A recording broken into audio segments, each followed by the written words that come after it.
Hello mga Mars!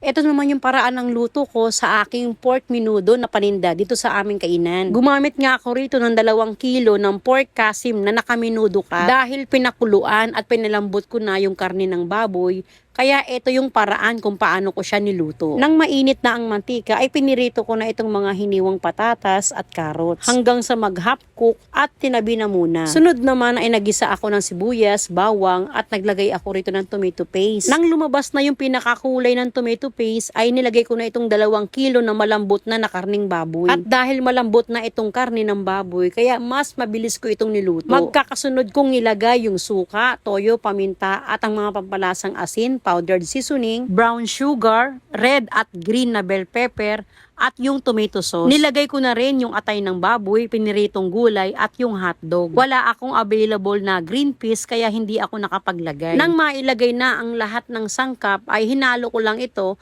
at naglagay ako ng sabaw na pinagkuluan ng karning baboy. Tatakpan ko lang ito at pakukuluin ng hanggang 10 minuto. Alam nyo mga Mars, yung atay ng baboy ay hindi mo pwedeng lutuin ng overcook dahil ito ay tumitigas. At dito nga ay luto na itong aking paninda na pork menudo.